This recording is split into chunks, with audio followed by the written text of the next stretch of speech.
Click नहीं करेंगे, फिर हम उसका कुछ और ऑप्शन मैंने निकालेंगे। भेजा था, मैंने कोशिश की है, तो इसी को हम और एक्सप्लोर करेंगे। पहले खुद से करते हैं, नहीं तो फिर आप एक सेशन और फाइनल। नहीं, ये कर देंगे जो रचना जी आप करेंगे, और इसके साथ कल हम इसको स्क्रीन पे, क्योंकि हमें लगा हमने वो समझा दिया, आज नीचे वाला करेंगे फिर स्क्रीन पे शेयर करेंगे। तो कल स्क्रीन पे जो मेरे पास रिटन में मैटर है ना, जो पीडीएफ फॉर्म में, उसको हम स्क्रीन पे शेयर कर देंगे, ठीक, वहीं एक बार फिर समझा देंगे, तो वो फिर एक साथ साथ लीजिए। और जब तक आप जो बना रही हैं वो नोट्स प्रॉपर आ जाएगा, तो फिर हम सबको एक साथ ऐड करके और शेयर कर देंगे, ठीक है। मैम समझ में आ गया था, बट वो होता है ना, क्योंकि नहीं लंबी नहीं, लंबी लिखनी होती है, वो पॉइंट चाहिए होते हैं उसको एलैबोरेट करने के लिए, उतने उतना ही पॉइंट्स हमें चाहिए भी बस। कहा जाए तो हो सकता है हम ही, क्योंकि क्या होता है ना, एक फ्लो में जब बात कर रहे हो तो सेम चीज़ हम ही दोबारा नहीं बोल पाएंगे, ठीक है। लेकिन चलो फिर एक ट्राई तो करेंगे। चलिए, सबको आवाज़ आ रही है? चलो, कल हम लोगों ने बात की थी WHO के अकॉर्डिंग बात की थी, फिर त्रिगुण, पंच महाभूत, पंच प्राण, उपप्राण, पंचकोश, षटचक्र, ये सभी बात की थी। उसके बाद हम लोगों ने नेक्स्ट देखा था नीचे स्वास्थ्य संरक्षण में योग की बचावी भूमिका। यहाँ देखा था कि हेयम दुख मनागतम क्या है, आने वाले दुख की बात दूर करने की बात हो रही है। स्वास्थ्य के अंतर्निहित कारण देखे थे, तापत्रय देखा, क्लेश देखे, फिर रोग जो हैं हमारे, हमने एक साथ कनेक्ट किया था, जो हमारा फर्स्ट चैप्टर है वहाँ पे 30 नंबर का सूत्र जो हमारे योग अंतराएं हैं, और 31 नंबर का सूत्र जिसमें हमारे दुख, दौर्नस, अंग में जत, श्वास और प्रश्वास, ये 5 क्या हैं, ये सैभुआ साथी हैं हमारे बाधक तत्वों के। तो 9 और 5 14 हुए, मीन्स 14। तो 14 को एक साथ कनेक्ट करके हमारा यहाँ पर जो 14 हमारे पॉइंट्स हैं, तो 14 में से 5 पॉइंट्स, 6 पॉइंट कौन कौन से हैं हमारे, व्याधि, आलस्य, अंग में जयत्व, श्वास और प्रश्वास, ये किससे संबंधित है, शरीर के रोगों से, शारीरिक रोगों से। व्याधि क्या है, जब त्रिदोषों का संतुलन होगा, व्याधि का आंसर प्रॉपर ध्यान रखेंगे, त्रिदोषों में जब असंतुलन होगा तो वो व्याधि होती है। त्रिदोष क्या है, वात पित्त कफ। फिर इसके बाद आलस्य क्या है, सभी को पता है, जब भी शरीर में भारीपन होगा, शरीर में भारीपन 2 कारणों से होता है, जब हमें अच्छी नींद नहीं आती है तब, और उससे भी जो बड़ा कारण है जब हम गरिष्ठ भोजन करते हैं और वो पच नहीं पाता है तब। फिर अंग में जैत तो क्या है, यहाँ पर शरीर का बिना वजह हिलना, कुछ लोग बैठते हैं ना, कभी हाथ हिल रहा है, कभी पैर हिल रहा है, कभी पेन हिल रहा है, ये सब क्या है, ये बिल्कुल आपके सामने आपको प्रेजेंट कर रहा है कि आपका माइंड स्टेबल नहीं है। इसके बाद है श्वास और प्रश्वास। श्वास का मीन्स होता है श्वास लेने से, हमें पता ही नहीं चलता कब हम श्वास ले रहे हैं, फिर प्रश्वास क्या है, हमको नहीं पता चल पाता कब श्वास छोड़ रहे हैं। कभी तो हो सकता है कि ना पता हो, लेकिन हम 24/7 पूरे टाइम कह दें हमें नहीं पता है। इसी पता करने के लिए, इसी बात को समझने के लिए एक दिन में योगियों ने, या स्वस्थ जो हमारा लाइफ स्टाइल है उसमें योग को शामिल करने की बात की गई है, ताकि कम से कम पूरे दिन में कुछ तो ऐसे क्षण हो जहाँ पर हम अपनी श्वासों के साथ कनेक्ट होते हों, मीन्स श्वासों के प्रति अवेयर होते हों कि हम श्वास ले रहे हैं तो कहाँ तक ले पा रहे हैं, और छोड़ रहे हैं तो कितना गहरा श्वास छोड़ रहे हैं, क्योंकि लेना और छोड़ना एक रिदम में मेंटेन होते हैं। बोलेंगे रीमा जी? तो ये 5 हमारे क्या हैं, 6 ये हमारे शरीर से संबंधित रोग हैं। फिर ध्यान रहेगा, जो 9 योग अंतराएं हैं और 5 उनके साथी हैं, उनको मिला करके उनमें से ये 6 शरीर से संबंधित रोग हैं। इसके बाद जो 8 होंगे वो मन से संबंधित रोग हैं। अब बोलेंगे रीमा जी? मैम ये 3 नंबर पॉइंट जो ये पूरा योग दर्शन से ही है या कोई और बुक रेफरेंस भी है? ना, योग दर्शन से, ठीक, योग दर्शन से ओरिजिनल टेक्स्ट बुक है, जिसके पास अभी भी ना हो वो सभी लोग ले लें, ठीक है, क्योंकि ओरिजिनल टेक्स्ट बुक जितना इजी कॉन्सेप्ट है वहाँ पर उतना कहीं नहीं है, ठीक है, क्योंकि पहले में सरल चीज़ें समझ में आ जाएं, फिर हम बहुत गहराई में पढ़ेंगे तो ठीक है, नहीं भी पढ़ा तो कम से कम सरल भाषा में एक कॉन्सेप्ट क्लियर हो जाएगा। फिर उसके नीचे देख रहे हैं अब नेक्स्ट वाले पॉइंट में, मानसिक एवं भावनात्मक अस्वस्थता। मानसिक एवं भावनात्मक अस्वस्थता क्या है हमारा? स्त्यान। स्त्यान का मीन्स है कि जिस काम को कर रहे हैं उसमें बहुत इच्छा प्रकट ना करना, या ये कह दें कि जैसे होता है ना, कई बार मंत्र जप रहे हैं, लेकिन मंत्र जप तो कर रहे हैं क्योंकि पता है कि कोई हमारे शरीर में रोग है, उसको दूर करने के लिए मंत्र जप रहे हैं, विशेष कोई मंत्र का उच्चारण कर रहे हैं, पर मंत्र में बिल्कुल मन नहीं है, कोई रुचि नहीं है। ठीक, ये क्या हो गया? ये स्त्यान हो गया। फिर संशय। संशय का मीन्स क्या हो गया? मान लो किसी का बहुत लंबे समय से कोई शारीरिक मानसिक रोग है, तो महामृत्युंजय मंत्र को जपने के लिए बताया गया और उसका अनुष्ठान कर रहे हैं। तो पहले स्त्यान में क्या हुआ कि हमारा मंत्र कर रहे हैं पर उसके प्रति रुचि नहीं है, ये स्त्यान हो गया। संशय क्या हो गया कि पता नहीं इस महामृत्युंजय मन से हमारा शरीर या मन का रोग दूर होगा भी कि नहीं होगा। ठीक, कर भी रहे हैं और ये विचार भी आ रहे हैं। प्रमाद का मीन्स क्या हो गया कि मंत्र जप करने का टाइम है सुबह का, क्योंकि अनुष्ठान में ये भी ध्यान में रखा जाता है। ये नहीं होता है कि कभी भी कोई भी टाइम में हम जप कर रहे हैं, एक जप करने का एक नियत समय भी होना चाहिए, इसीलिए संध्याएं बनी हुई हैं हमारी, सुबह दोपहर की शाम की। फिर जप में संख्या का भी महत्व है, और ध्यान रहे जितने भी अनुष्ठान किए जाते हैं किसी संकल्प को लेकर, यदि उसमें हमने माला डिसाइड की है कि 100 करनी है, 50 करनी है, 10 करनी है, तो रात को 12 बजे से पहले या सोने से पहले आपको कंप्लीट करना है। ना तो अनुष्ठान में माला की संख्या कम हो और ना अधिक हो। ये नहीं सोचेंगे कल इसमें से जो कम है उसको पूरा कर ले। बहुत सारे लोग ऐसा समझते हैं कि आज जो माला की संख्या नहीं हो पाई उसे कल कर लेंगे, अनुष्ठान खंडित माने जाते हैं। ठीक है, अब वो अपने एक होता है कि अपने मन की शांति के लिए हम कुछ भी करें, बट फिर उसका इफेक्ट कम हो जाता है। ठीक, तो ये क्या है कि स्त्यान का मीन्स हो गया कि जो मंत्र कर रहे हैं उसमें रुचि न होना। संशय का मीन्स हो गया जो हम साधन कर रहे हैं उसमें ये फलीभूत हो भी रहा है कि नहीं, संशय हो गया, डाउट हो गया। प्रमाद का मीन्स हो गया कि पहले शुरू तो बहुत मन से किया अनुष्ठान, फिर अब लग रहा है कि सुबह का टाइम धीरे धीरे देर में जा रहा है, फिर लग रहा है अच्छा अब किसी तरह करना ही है, तो ये क्या है कि कर भी रहे हैं, लेकिन अब जब जो टाइम सुबह का था या संध्या का टाइम था अब हम वहाँ नहीं कर रहे हैं, उससे आगे जा रहे हैं। तो क्या होगा कि 2 घंटे हमें जब करना था, 2 घंटे तो हमने अभी भी लगाए हैं, लेकिन जो काम सुबह का रिजल्ट हमें देता करने पर वो अब रिजल्ट नहीं आएगा। तो ये क्या हो गया? ये प्रमाद है कि हम अपने मन में ही सोच रहे हैं कोई बात नहीं कर तो रहे, थोड़ी देर हो जाएगी तो क्या हो जाएगा। ठीक, ये सब प्रमाद के लक्षण है। फिर अविरति। अविरति में और स्त्यान में थोड़ा सा अंतर है। स्त्यान में होता है कि हमें अपने मंत्र में या अपने काम में रुचि नहीं हो रही है, ये स्त्यान हो गया। अविरति का अर्थ हुआ कि हमें मंत्र करने में जो ध्यान लगाना चाहिए वो ध्यान कहाँ है? संसार की विषय भोगों में।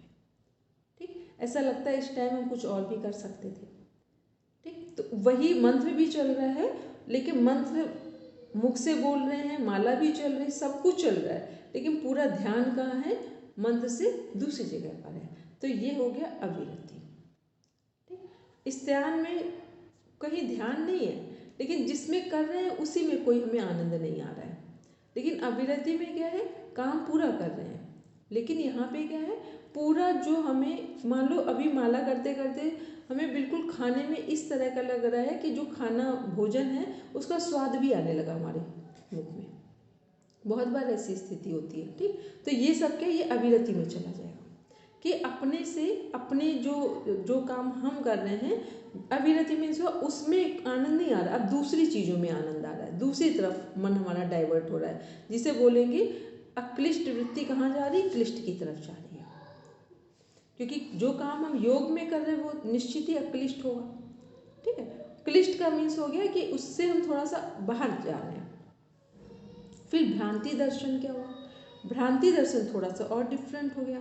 भ्रांति दर्शन मीन्स हुआ कि हमें अपने आप में ही कुछ समझ में आ रहा है, मंत्र करते करते कोई अनुभव हो रहे हैं, वो अनुभव वास्तविकता में है भी नहीं, और हमें लग रहा है कोई अचानक से कोई रोशनी दिखी या कोई भी चीज़ ऐसे लगा कि स्पाइन में कोई रेंगने की चीज़ आभास हो रहा है, या कोई सडन कोई साउंड सुनाई दे रहा है, तो हम उन सबको क्या समझने लगते हैं, ये हमारा जो जप है इसमें चीज़ें घटित हो रही, होता है वहाँ पर भी, लेकिन ये तो समझ लो कि अपने आप में हमें इतना तो समझ होनी चाहिए कि हमारी साधना का स्तर कैसा है, उसके आधार पर हमारे अनुभव घटित होते हैं।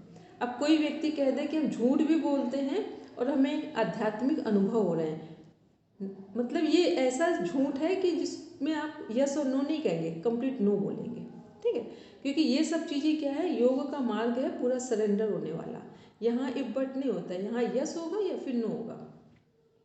तो भ्रांति दर्शन मीन्स छोटे छोटे कुछ अनुभव दिख रहे हों, उनको ये नहीं समझे कि ये चीज़ें हमें पूरा आध्यात्मिक अनुभव गहराई में जा रहे हैं, तो वहाँ पर हमें सजग रहना है कि पूजा करते समय ऐसी चीज़ें हो सकती हैं, लेकिन इसको हम ये ना समझें कि कोई हमने अध्यात्म का कोई पराकाष्ठा प्राप्त कर लिए, ऐसे अनुभव या ऐसी भ्रांति में ना रहें। फिर अलब्ध भूमिकत्व। अलब्ध भूमिकत्व क्या है कि सपोज करके हमने साधना करते करते किसी एक स्थिति को प्राप्त कर लिया। किसी एक स्थिति को प्राप्त करने से तात्पर्य है कि जैसे सपोज हम बहुत लंबे समय से अभ्यास कर रहे हैं और धीरे धीरे हमें एक आसन पर बैठने का अभ्यास हो गया 3 घंटे का, ठीक, एक आसन में बैठने का अभ्यास हो गया 3 घंटे का, ये क्या भूमिकत्व, लब्ध भूमिकत्व मीन्स प्राप्त कर लिया।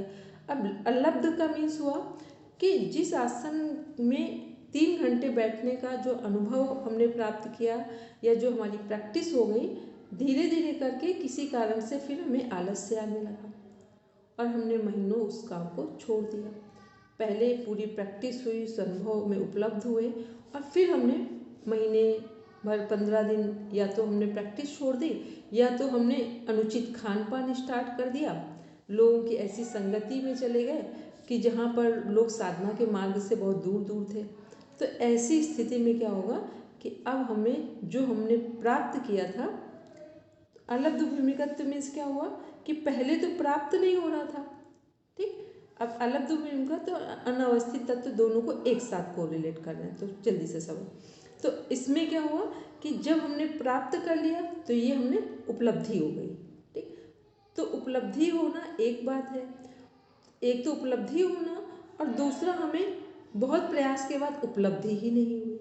तो मान लो आसन हम की प्रैक्टिस कर रहे थे 3 घंटे बैठने का, तो हमने बड़ी प्रैक्टिस की लेकिन हमको वहाँ तक पहुँचे ही नहीं, तो जब वहाँ तक पहुँचे नहीं तो वो हो गया अलब्ध भूमिकत्व। और जब हम पहुँच गए और पहुँच कर फिर उस अभ्यास से दूर हो गए, वो हो गया अनवस्थित तत्व, ठीक, कि पहुँच गए लेकिन फिर हम उस अभ्यास से दूर हो गए। क्योंकि ध्यान रहे, जब तक किसी व्यक्ति को मोक्ष का अनुभव नहीं हो जाता है तब तक उसके नीचे आने के चांसेस हैं, क्योंकि जब तक हमारी विभूति पाद हमारे पास है, विभूतियाँ हैं, तब तक वापस आने के चांसेस हैं, क्योंकि जैसे ही पुण्य नष्ट होंगे वापस हम आ जाएंगे। लेकिन जब कोई व्यक्ति मोक्ष को प्राप्त कर लेता है या पुरुष और प्रकृति के दोनों में साम्य अवस्था आ जाएगी, तो वहाँ पर वो व्यक्ति रेगिस्तान में पड़ा रहे, शराब खाने में उसको बिठा दो जाकर, फिर उसे पतन होने के चांस नहीं होते। क्योंकि हम लोगों ने पढ़ा था कि चने की 2 क्वालिटी है, एक भीगा हुआ चना अंकुरित होगा, लेकिन भुना हुआ चना फायदेमंद भी होगा और कभी अंकुरित नहीं होगा, कभी वो ना वो खेत में दोबारा उगेगा और ना कभी पानी में डालेंगे तो उसमें अंकुर निकलेंगे। क्यों नहीं निकलेंगे? क्योंकि अब वो भुन गया है, तो अब वहाँ पर कोई नया उसका कार्य नहीं हो सकता है। ऐसे ही योगियों के जीवन में जब केवल मोक्ष की अवस्था प्राप्त होती है तो दोबारा उनके न अच्छे कर्म बनेंगे और न बुरे बनेंगे, ठीक, उनसे जो भी होगा वो सब प्रकृति के हित में होगा। किसके लिए उन्हें किसको भगाना है अपने पास से और किसको रखना है, किसको प्यार से बिठाना है और किसको डांट कर दूर ले जाना है, तो ये दोनों ही अवस्था में वो मुक्त है, ठीक है। क्योंकि कई बार होता है बहुत सारे संत महापुरुषों के पास लोग जाते हैं तो लोग उन्हें, वो संत महापुरुष उन्हें बहुत अपमानित कर देते हैं, ऐसा फील होता है, लेकिन वो अपमानित नहीं करते हैं, उनका कोई प्रारब्ध काट देते हैं, ठीक। जो पब्लिक में जाएंगे तो 50 लोग उनका अपमान करेंगे तो संत महापुरुष अपनी एक ही वाणी से वहीं बैठकर ऐसा कुछ करवा देंगे कि वो 50 लोगों का अपमान बस एक ही जगह से बराबर हो जाएगा। लेकिन ये दृष्टि बहुत संस्कार होते हैं, बहुत पुण्य होता है, तब ये बात समझ में आती है। क्योंकि संत महापुरुषों के पास से किसी का भी अशुभ नहीं हो सकता है, चाहे वो हमें दिखे और चाहे वो ना दिखे। ठीक है, तो ये क्या थे, ये हमारे मानसिक एवं भावनात्मक अस्वस्थता के ये कारण थे। तो कारण जितने हमारे पॉइंट्स हैं उनके हमने अर्थ भी बता दिए। अब फिर आते हैं इसके बाद दुख और दौड़ने से। दुख में हमारे 3 तरह के दुख हैं जो त्रिविध दुख में आते हैं। क्योंकि ये दुख कहाँ पर है, दिख रहा है हमको, ये जो हमारे योग अंतराय में सैभ हुआ है उनका दुख है। तो ये दुख त्रिविध दुख में है, जिसको हम लोग बोलते हैं आध्यात्मिक दुख, आदि भौतिक दुख और आदि दैविक दुख। आध्यात्मिक दुख क्या है हमारे, मैन वर्सेस विद इन, आदमी का स्वयं से संघर्ष। आध्यात्मिक दुख क्या है, मैन वर्सेस विद इन, आदमी का स्वयं से संघर्ष, मीन्स हमारा हमसे संघर्ष, इसमें कोई दूसरा हमें सपोर्ट नहीं कर रहा है। तो आध्यात्मिक दुख कौन कौन से हैं हमारे, काम, क्रोध, मोह, लोभ, मोह, मत्सर, अहंकार, राग, द्वेष, ईर्ष्या, लालच, ये सब कौन से दुख हैं, आध्यात्मिक दुख है। इसमें 3 नंबर्स हैं। फर्स्ट जो सबसे बड़ा दुख है, जहाँ बस परमात्मा और अहंकार दोनों साथ साथ चल रहे हैं। अहंकार को पूरा गिरा दो तो परमात्मा उसी जगह प्रकट हो रहा है। ठीक, तो सबसे भयानक क्या है, सूक्ष्म क्या है, हमारा ईगो है, जो कि कई बार कहा जाता है कि ज्ञानियों को परमात्मा प्राप्त नहीं होते हैं और कई बार अंगुलीमाल जैसे लोगों को तुरंत प्राप्त होते हैं। इसके पीछे क्या कारण है, क्योंकि ज्ञानियों को ज्ञान का अहंकार हो जाता है और अंगुलीमाल क्या है, वो सीधा करुणा मिली सीधा सरेंडर हो गया। ठीक, तो ज्ञानियों से भी पहले अगर कोई परमात्मा को प्राप्त करता है तो कितना भी बड़ा कोई कैसा भी क्रूअल से क्रूअल व्यक्ति हो, अगर वो पूरा सरेंडर कर जाए तो उसका अहंकार मिट गया। तो ज्ञानियों का अहंकार मिटना कठिन है, बुरे लोगों का अहंकार मिटाना सरल है। ठीक, तो ये क्या है, ये बात हो रही थी मैन वर्सेस विद इन में अहंकार की, कि सबसे गहरा है, जो सबसे सूक्ष्म होता है। फिर आते हैं उसमें दूसरा फैक्टर है हमारा जेलस फैक्टर, जिसे बोलते हैं ईर्ष्या। हमें पता ही नहीं चलता कि कब हम दूसरों से ईर्ष्या कर रहे हैं, कौन कौन सी ऐसी चीज़ें जिनसे हम ईर्ष्या कर रहे हैं।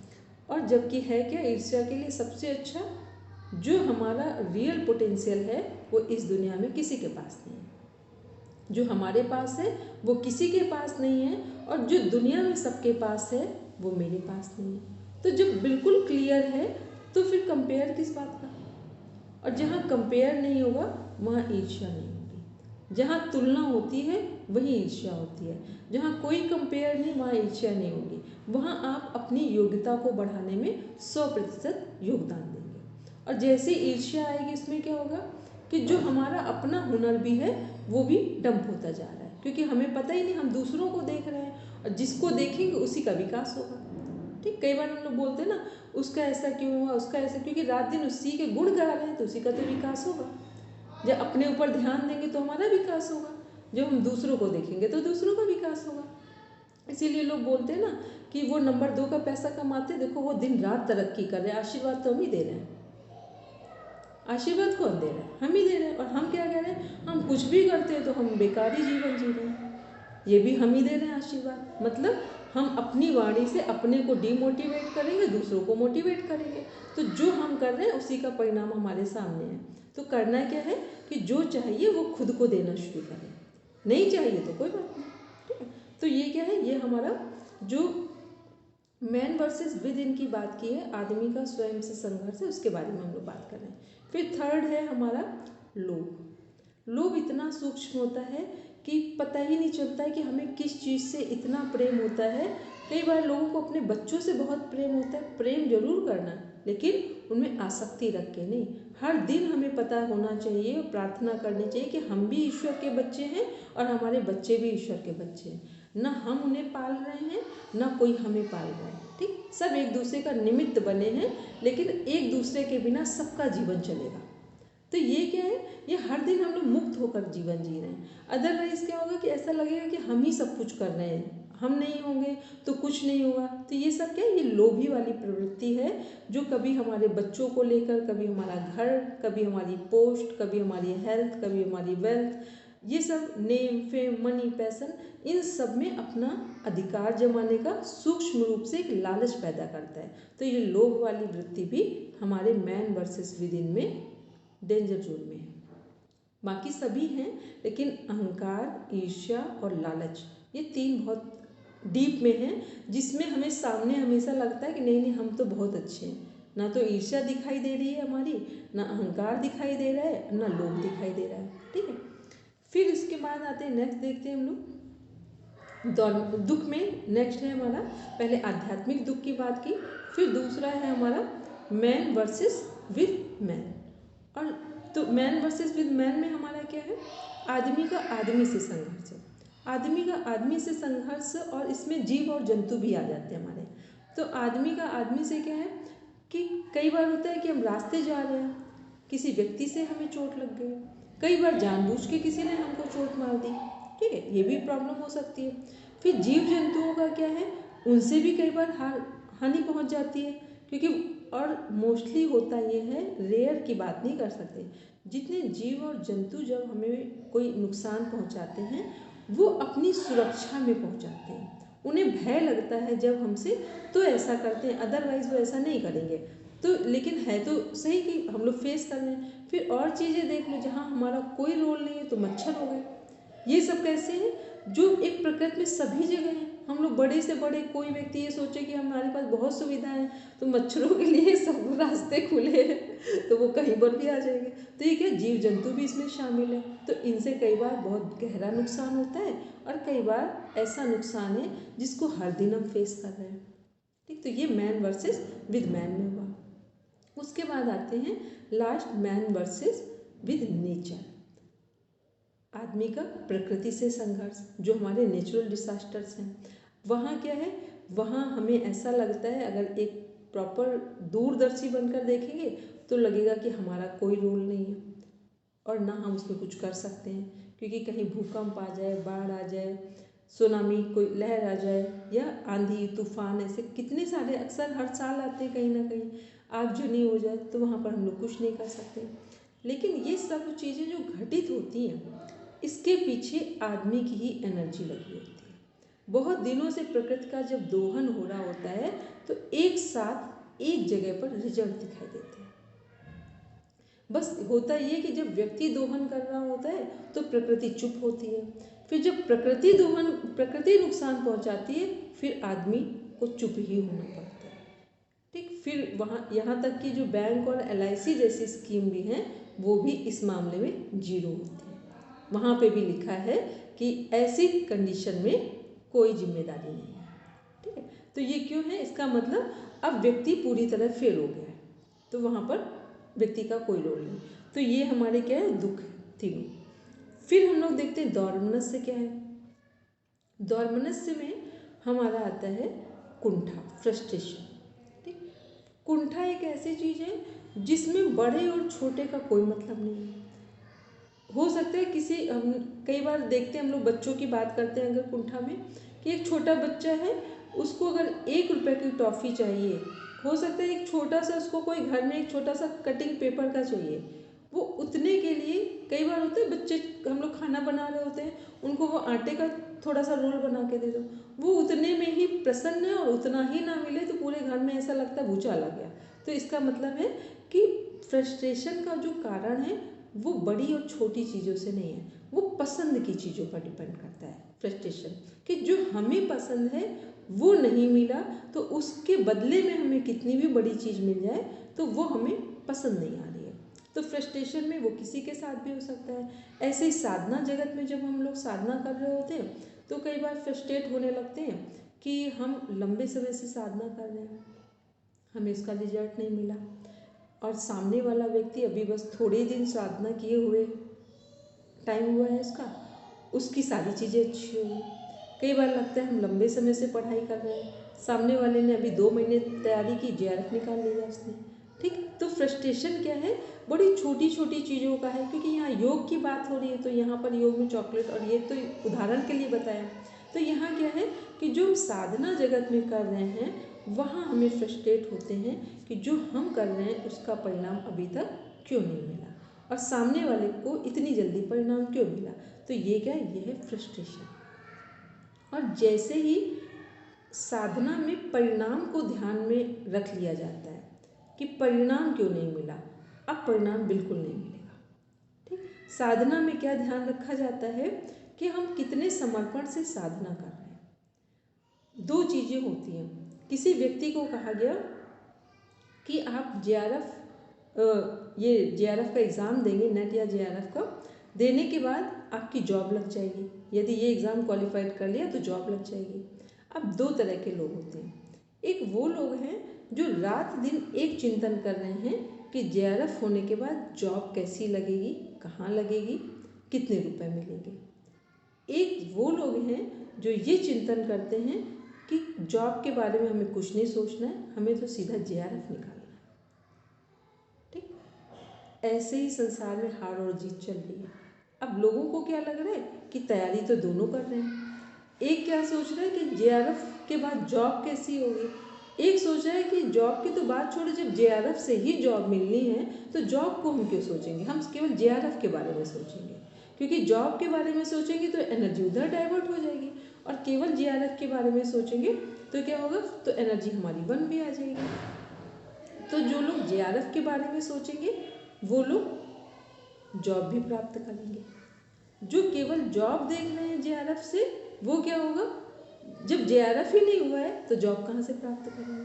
ठीक, लेकिन ये बात समझने में एकदम आसान लग रही है, आपको भी लग रहा होगा हमें समझ में आ गई।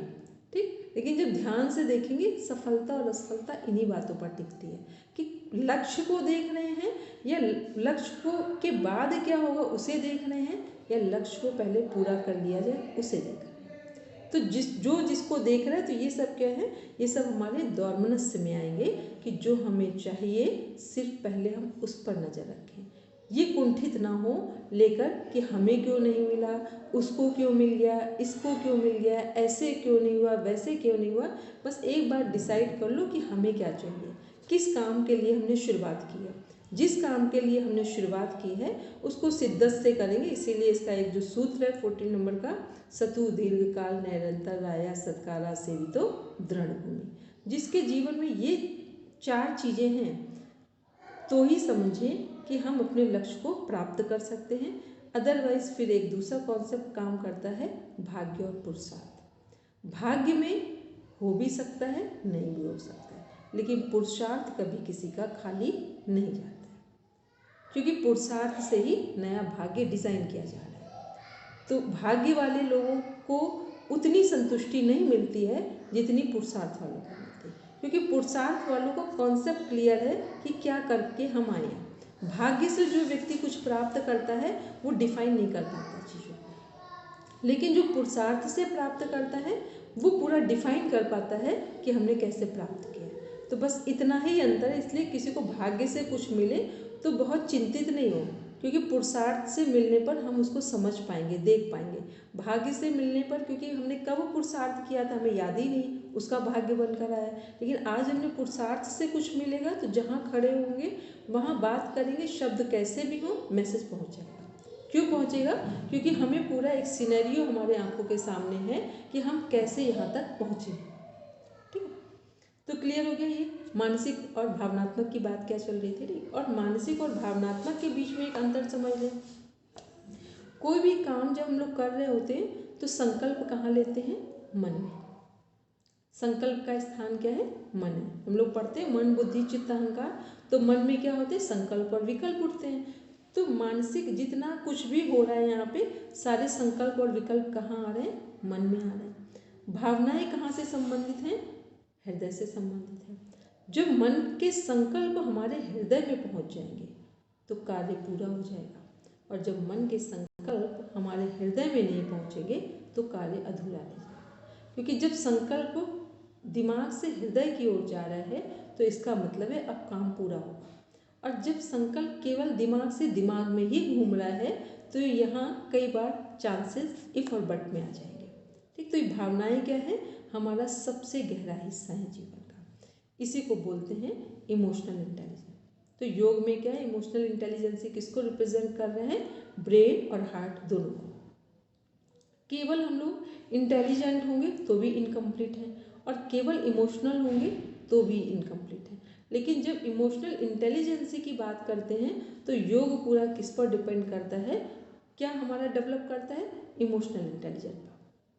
तो इमोशनल इंटेलिजेंसी जो हमारे अंदर की बिल्डअप होती है वो किसके द्वारा हो रही है, योग के द्वारा हो रही है। तो ये हमारा था फर्स्ट पॉइंट देखा हम लोग ने, सेकंड त्रिगुण देखा, थर्ड स्वास्थ्य संरक्षण में योग की भूमिका, फोर्थ में मानसिक एवं भावनात्मक अस्वस्थता के कारण देखे। अब देखते हैं फिफ्थ नंबर इसमें यौगिक आहार के बारे में, जो हमारी यौगिक डाइट है उसको देखते हैं। डाइट का सभी को पता है, जैसा खाएं अन्न वैसा बने मन। सारा काम का आधार क्या है जीवन में, डाइट है। किसी के जीवन में कोई भी योग साधना ना हो, कुछ भी करना ना आता हो, कोई मैटर नहीं करता है, बस भोजन कैसा आ रहा है, कैसा बनाया जा रहा है और कैसे खाया जा रहा है, इस पर भी व्यक्ति आत्म साक्षात्कार कर सकता है।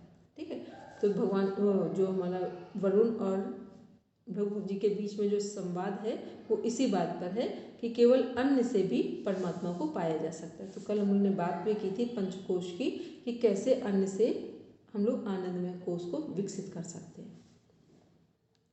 तो आहार के सामान्य परिचय में क्या है, मिताहार की अवधारणा है। पारंपरिक योग ग्रंथों के अनुसार यौगिक आहार का वर्गीकरण है। शरीर बनावट प्रकृति के अनुसार आहार वात पित्त कफ और गुणों के अनुसार सात्विक राजसिक व तामसिक। तो जो हमारा आहार का सामान्य परिचय है और मिताहार की जो अवधारणा है, तो सामान्य परिचय अभी हमने बताया कि आहार है क्या, जैसा खाएं अन्न वैसा बने मन, ये आहार का बेसिक कॉन्सेप्ट है। फिर आहार जो है हमारा कैसे एक एक हमारे कोशों को विकसित करता है, दूसरा कॉन्सेप्ट हो गया तैत्तिरीय उपनिषद के अनुसार। फिर आते हैं हम लोग मिताहार देखते हैं। मिताहार का वर्णन कहाँ कहाँ आया है हमारा, घेरन संहिता में, हठ प्रदीपिका में, हठ रत्नावली में, जितने हमारे हठ योग से संबंधित ग्रंथ हैं वहाँ कौन सा कॉन्सेप्ट है आहार के संदर्भ में, मिताहार का, सभी जगह मिताहार का कॉन्सेप्ट है। जो हमारा घेरन संहिता है कल सबको याद होगा, उसमें क्या बताया गया है कि यदि हम 4 रोटी खाते हैं, तो 4 से हमने इसलिए डिवाइड किया ताकि माइंड सेट हो जाए, तो उसमें से 2 रोटी हम खाएंगे, 1 रोटी का जो स्थान है वो पानी के लिए छोड़ेंगे और एक वायु के लिए छोड़ेंगे। तो ये क्या है 50-20%, 20%। आधा पेट भोजन करना है, 1/4 एक पार्ट जो है वो वायु के लिए और एक पानी के लिए। तो ये क्या हो गया 100% की बात की गई। तो आधा पेट भोजन करने की बात कहाँ की जा रही है, घेरन संहिता में। भूख जो है हमारी उससे आधा पेट भोजन करना है। फिर जो हमारा हठ प्रदीपिका है वहाँ ये नहीं लिखा है। हठ प्रदीपिका में बोला गया है कि जो हम भोजन है, मान लो 4 रोटियाँ हैं तो वहाँ 3 रोटी खाने की बात की जा रही है, एक का स्थान छोड़ने की बात की जा रही है, क्योंकि हठ प्रदीपिका जो ग्रंथ है वो पहले लिखा गया है। ठीक, ये भी ध्यान में रखते चलेंगे कि ऐसा क्यों बोला जा रहा है। ठीक है, वो टाइम था तो लोगों के श्रम शक्ति और साधन शक्ति बहुत ज़्यादा थे, तो इसलिए वहाँ पाचन क्षमता अधिक थी। ठीक है, अब जो टाइम आया घेरन संहिता का जो 17 की तरफ जा रहा है, 18 की तरफ, यहाँ चीज़ें थोड़ा सा विकृत हुई हैं, तो यहाँ पर वो अपने आप को ठीक करने के लिए हाफ की बात की गई है।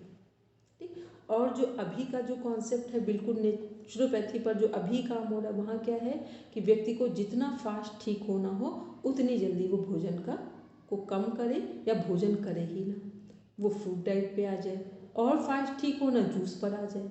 ठीक है, तो इसका मतलब है समय के अनुसार हमारे स्वास्थ्य की परिभाषा में जो कंपोनेंट्स थे डाइट के वो चेंज होते गए। सब कुछ तो वही रहेगा, डाइट भी सब कुछ है, लेकिन जितनी जल्दी हमें ठीक होना है उसके अनुसार भी हम डाइट का चुनाव कर सकते हैं।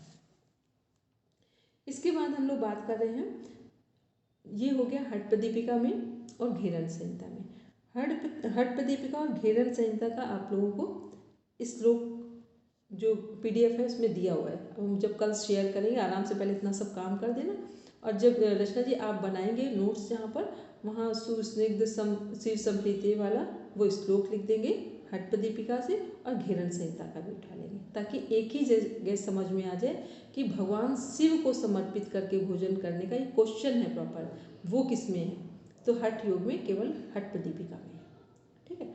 और अदरवाइज सिंपल कॉन्सेप्ट है भोजन के संबंध में, सब जगह प्रॉपर तरीके से करना है, लेकिन शिव जी को समर्पित करके जब बात की जा रही है, सुस्निग्ध सुमधुर आहार की चतुर्थांश जो है हमारा, वो हमारा हटपदीपिका का कॉन्सेप्ट है। फिर आते हैं इसके बाद सात्विक, राजसिक और तामसिक, पहले वात पित्त कफ को देख लेते हैं, तो जो हम इसको बाद में देखेंगे, पहले सरल वाले को देख लें। सात्विक, राजसिक और तामसिक आहार का है 17 चैप्टर में 8, 9, 10 नंबर के श्लोक है। 8 नंबर का जो 8 नंबर का श्लोक है, 8 नंबर का, उसमें क्या डिफाइन किया गया है, वहाँ सात्विक भोजन की बात की गई है। 9 नंबर का जो श्लोक है 17 चैप्टर में 17वें अध्याय में श्रीमद् भगवद गीता के, वहाँ पर है राजसिक आहार की बात की गई है। और जो हमारा 10 नंबर का श्लोक है 17 चैप्टर में, वहाँ तामसिक आहार की बात की गई है। और कहा जा रहा है जैसा जिसका आहार होगा वैसा ही उसका व्यवहार होगा, वैसे ही वो व्यक्ति दान करेगा, वैसे ही सात्विक व्यक्ति का आहार भी सात्विक, व्यवहार भी सात्विक, काम भी सात्विक होंगे उसके, जो वो दान करेगा वो भी सात्विक होगा, ठीक। जिस वो स्थान में बैठेगा वो भी सात्विक होगा, क्योंकि जो उसने खाया है वही उसकी सेल डिमांड कर रही है बाहर से, ठीक। फिर राजसिक में भी सेम हो जाएगा, राजसिक व्यक्ति का आहार जैसा है वैसा ही व्यवहार होगा, वैसा ही वो दान पुण्य करेगा, वैसे ही वो कार्य क्षेत्र चुनेगा, वैसे ही वो लोगों के बीच में रहेगा। तामसिक के लिए भी सेम हो जाएगा, जैसा तामसिक लोगों का आहार है वैसा ही व्यवहार होगा, वैसा ही उनका दान होगा, वैसा ही उनका कार्य क्षेत्र होगा, और वैसे ही उनकी संगति होगी लोगों के साथ। तो ये क्या है, सब हमारे आहार पर डिपेंड कर रहा है। तो ये कॉन्सेप्ट किसका है हमने उसमें लिख भी लेंगे, जहाँ मेंशन किया हुआ है कि 17 चैप्टर में सात्विक वाला श्लोक 17 का 8 नंबर, राजसिक 9 नंबर और तामसिक 10 नंबर का श्लोक है।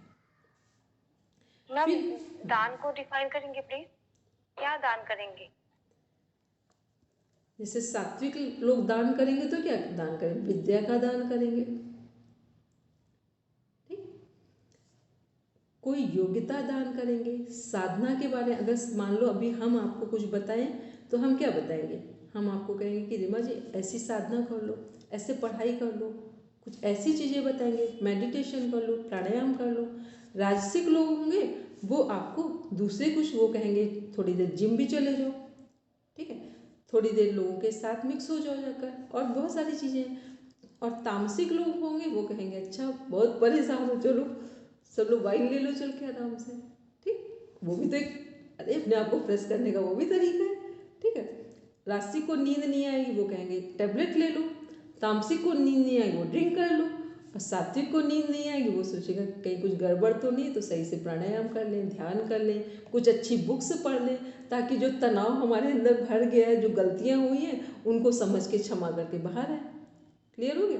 तो बस ऐसे ही हम लोग चुनाव करते हैं। यहाँ पे दान मतलब आइडिया देना है, ऐसा नहीं कि हम पहले नहीं, दान का मतलब ये नहीं, सात्विक लोग कुछ पूजा करेंगे तो वो प्रकृति के अनुसार वो सद्गुरु और जो जैसे श्रेष्ठ पूजाएं होंगी वो करेंगे। राजसिक लोग पूजा करेंगे तो उसमें खुद नहीं करेंगे, वो करवाएंगे, बड़े बड़े दान होंगे, कंबल बट रहे होंगे, फिर फोटो क्लिक हो रही होगी, ठीक। ये सब चलता है राजसिक में, ठीक। सात्विक लोग दान करने जाएंगे, वहाँ कहीं कोई फोटो सेशन नहीं होगा, ठीक। मतलब जो राजसिक की चीज़ें होंगी वो दिखावे में आएंगी, राजसिक की चीज़ें दिखावे में आएंगी, सात्विक लोगों की चीज़ें दिखावे में बिल्कुल नहीं आएंगी, ठीक। जो लोग सात्विक प्रकृति के होंगे वो बहुत ज़्यादा अपने आप को एक्सपोज करने के लिए परेशान नहीं हो रहे होंगे। राजसिक वालों को लगेगा कि एक एक क्षण बस दिखने चाहिए, पब्लिक में दिखाई दे रहे हैं कि नहीं दिखाई दे रहे हैं, क्योंकि अब जैसा जिसकी प्रवृत्ति है वैसा उसकी गलती नहीं है, वो उसके खान पान पर डिपेंड कर रहा है। और तामसिक लोगों को ना दिखने से मतलब है ना सुनने से मतलब, उनका एक जड़ बुद्धि में चीज़ें होती हैं, ठीक है, जहाँ पर उत्थान की कोई बात ही नहीं है।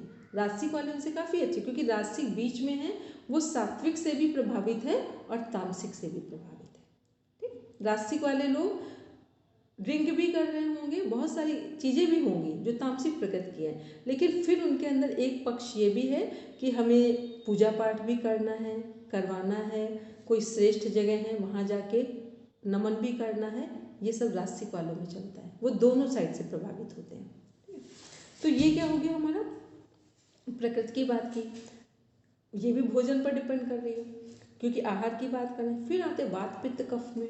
वात पित्त कफ क्या है, यहाँ पर भी हमारी प्रकृति, कई बार लोग अपने खान पान से और अपने योग से या जप तप से भी अपनी प्रकृति को चेंज कर ले जाते हैं। ठीक है, कई बार ऐसा हो जाता है, जैसे वात प्रकृति के लोग हैं, वात पित्त कफ, ये क्या है, अगर अलग अलग बोलेंगे तो डोमिनेंट हो जाएंगी, मतलब एक प्रकृति सभी की प्रधान होती है और दूसरी उसके पीछे होती है। लेकिन हमारे शरीर में तीनों प्रकृति काम करती है। एक प्रकृति बहुत नीचे होगी क्योंकि जो हमारा वात है, पित्त है, कफ है, यदि हम लोग चल रहे हैं, कुछ सीख रहे हैं, आ रहे हैं, जा रहे हैं, ये सब किस में होगा, वात में होगा। पित्त में क्या होगा, पित्त में जो भोजन कर रहे हैं वो डाइजेशन का काम कौन कर रहा है, सब पित्त में जा रहा है। वात में हमारा जो श्वास ले रहे हैं सब वात में ही तो जा रहा है। फिर हमारा कफ में क्या है, कफ में जितना हमें नींद आ रही है वो किससे संबंधित है, नींद कफ का कारण है। अगर नींद ना हो हमारे जीवन में तो भी हम अधूरे हो जाएंगे। तो इसका मतलब है कि तीनों ही प्रकृति हमारे जीवन में एक दिन में एक साथ काम करती हैं। सबके अपने अपने अलग अलग समय होते हैं। अब इनमें से एक प्रकृति प्रधान होती है हमें से सभी के अंदर। फिर दूसरा प्रकृति में एक और भी कारण है कि बढ़ती उम्र में 40-50 के बाद क्या होता है, यहाँ प्रकृति चेंज होती है। जैसे ही फीमेल में मेनोपॉज वाला जो फैक्टर होता है उससे बाहर आती है, वहाँ उनकी प्रकृति चेंज हो जाती है क्योंकि वो एक पूरी टाइम से 50 के बाद फीमेल का पूरा कैरेक्टर चेंज होने लगता है। फीमेल के अंदर ऑटोमेटिक एक बोल्डनेस आने लगती है कि कैसे भी फीमेल हो, 45 के बाद देखेंगे जो लोग कभी कुछ ना कर पाए हों उनके अंदर भी कुछ करने का जज्बा आ जाएगा। ठीक है, क्योंकि वो ऐसा नेचर के साथ हो रहा है, प्रकृति चेंज हो रही है हमारी।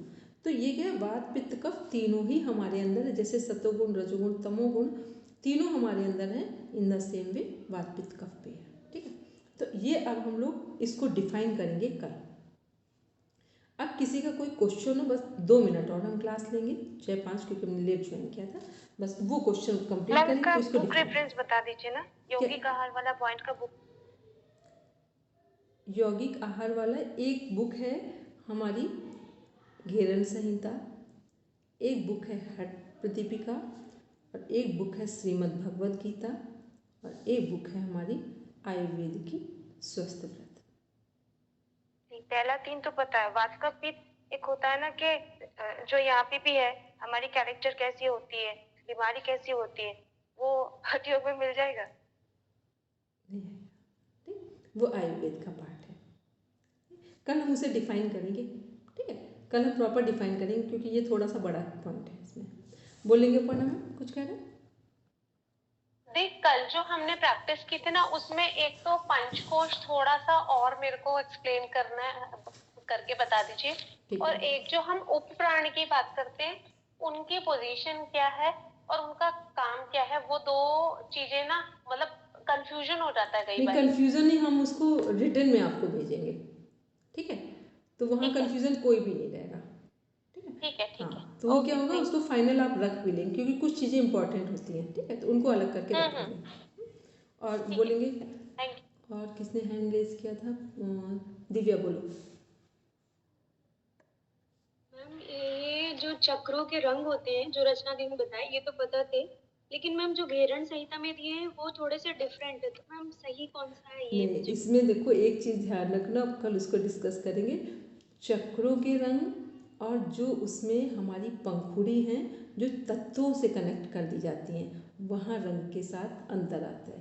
तो इतनी हमारी समझ नहीं होती है कि कहाँ हमारे तत्वों से कलर चेंज वो कनेक्ट हो रहा है, क्योंकि पृथ्वी का रंग तो पीला है। ठीक है, और वहाँ पर जब चक्र बोलते तो कौन सा है? लाल है, जो गणेश जी को कनेक्ट कर रहा है। ठीक, तो इसलिए उसको हम एक बार समझा देंगे तो फिर कन्फ्यूज़न दूर हो जाएगा। ठीक है। तो बस यही आप लोग की प्रॉब्लम। अब 5 हो गया है, अब हम कल बात करेंगे मीना। अब जो भी रह गया हमें मैसेज करना, ठीक। चलिए सब बैठेंगे शांति पाठ के लिए।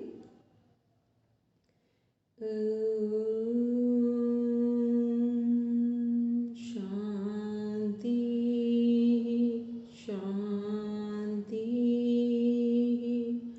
शांति सर्वारिष्टसु शांतिर्भवतु। Now rub your palm, touch your eyes, then open your eyes. सबको प्रणाम।